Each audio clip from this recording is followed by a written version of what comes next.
Assalamualaikum warahmatullahi wabarakatuh. Perkenalkan, nama saya Lisda Agustina.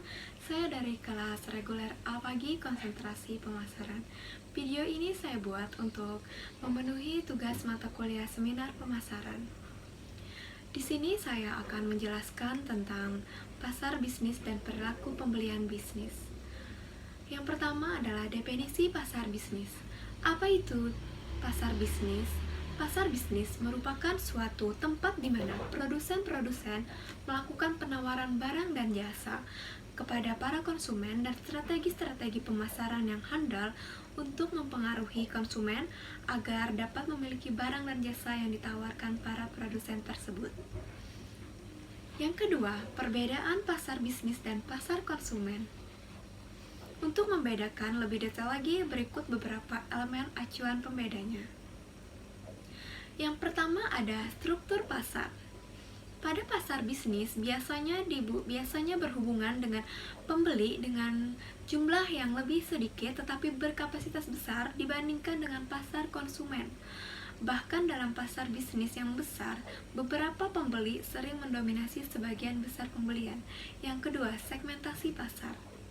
Segmentasi pasar antara pasar bisnis dan pasar konsumen pada dasarnya adalah sama, hanya saja pada pasar bisnis dilakukan secara bertahap dengan urutan tahapan yang sistematis. Yang ketiga, karakteristik permintaan. Karakteristik permintaan yang menjadi pembeda antara pasar bisnis dan pasar konsumen adalah sifat permintaan, stabilitas permintaan, dan elastisitasnya. Berdasarkan sifat permintaannya, pasar bisnis termasuk permintaan turunan dari konsumen. Ini artinya naik turunnya permintaan terhadap produk-produk bisnis dipengaruhi oleh besar kecilnya permintaan konsumen terhadap sesuatu. Secara stabilitas permintaan, pasar bisnis lebih mudah terganggu dibanding pasar konsumen. Hal tersebut terjadi karena pembeli dalam pasar bisnis jumlahnya lebih sedikit, namun skala pembeliannya besar. Ini artinya penjual menggantungkan penjualannya kepada pembeli dengan jumlah yang terbatas. Sedangkan elemen elastisitas dimaksud kepada bagaimana harga mempengaruhi pembelian. Pada pasar bisnis, permintaan total atas harga barang dan jasa tidak begitu dipengaruhi oleh perubahan harga. Contohnya, perusahaan pembuat ban tidak berarti akan langsung menambah pembelian karet ketika harga karet turun. Yang keempat, tingkat hubungan pemasok dan pelanggan. Berbeda dengan pasar konsumen, dalam pasar bisnis hubungan antara pemasok dan penjual itu dengan pelanggan akan lebih erat karena pemainnya yang tidak banyak.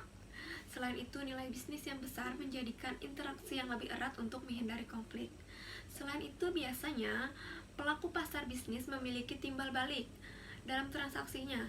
Sebagai contoh, pabrik kertas yang membeli bahan kimia di perusahaan A, maka perusahaan A akan membeli kertas di pabrik itu tadi. Yang kelima, proses transaksi. Pada pasar konsumen, dalam proses transaksi tentu tidak akan rumit, berbeda dengan pasar bisnis, di mana transaksi bersifat multi-step. Karena ada kebijakan, batasan, dan persyaratan atau instrumen yang perlu dipertimbangkan. Pembelian pada pasar bisnis biasanya juga akan melibatkan pihak lainnya. Pengambilan keputusan dilakukan secara profesional, sehingga usaha pembelian menjadi tidak sesederhana pada pasar konsumen. Yang keenam, karakteristik perusahaan.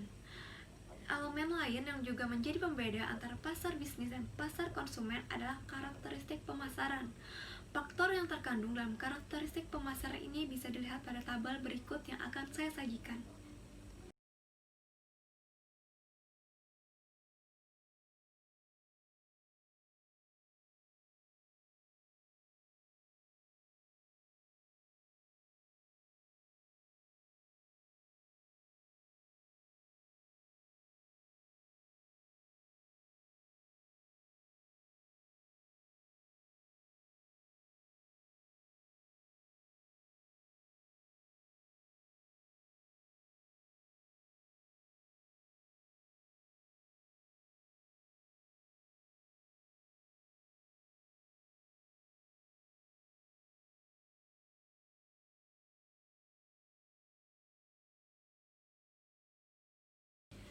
Penjelasan selanjutnya adalah tentang langkah-langkah dalam proses pembelian bisnis. Proses keputusan pembelian bisnis ada 8 tahapan dasar. 1. Pengenalan masalah bisa berasal dari rangsangan internal. Contohnya, perusahaan memerlukan peralatan produksi dan bahan yang baru, atau mesin yang rusak atau kurang menyukai kualitas produk dari pemasok saat ini. Kalau dari eksternal, misalnya dari pameran dagang, iklan, atau penawaran wiraniaga. Yang kedua, deskripsi kebutuhan umum, yaitu tahap dalam proses pembelian bisnis di mana perusahaan menggambarkan karakteristik umum dan kualitas produk yang dibutuhkan. Yang ketiga, spesifikasi produk, yaitu tahap proses pembelian bisnis di mana organisasi pembelian memutuskan dan menetapkan spesifikasi karakteristik teknis produk terbaik untuk produk yang diperlukan.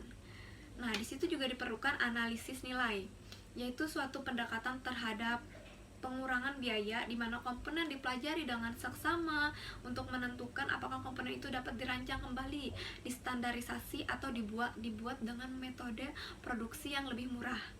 Yang keempat, pencarian pemasok, yaitu proses pembelian di bisnis di mana pembeli berusaha akan menemukan vendor terbaik. Yang kelima, pengumpulan proposal, yaitu tahap proposal pembelian bisnis di mana pembeli mengundang pemasok bermutu untuk mengumpulkan proposal.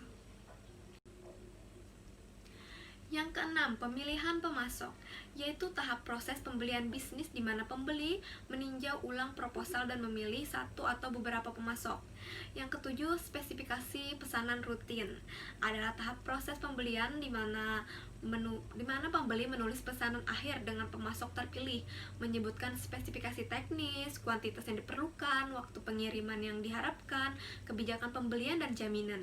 Yang terakhir adalah tinjauan ulang kinerja, yaitu tahap proses pembelian bisnis di mana pembeli menilai kinerja pemasok dan memutuskan untuk melanjutkan, memodifikasi, atau meninggalkan kesepakatan tersebut.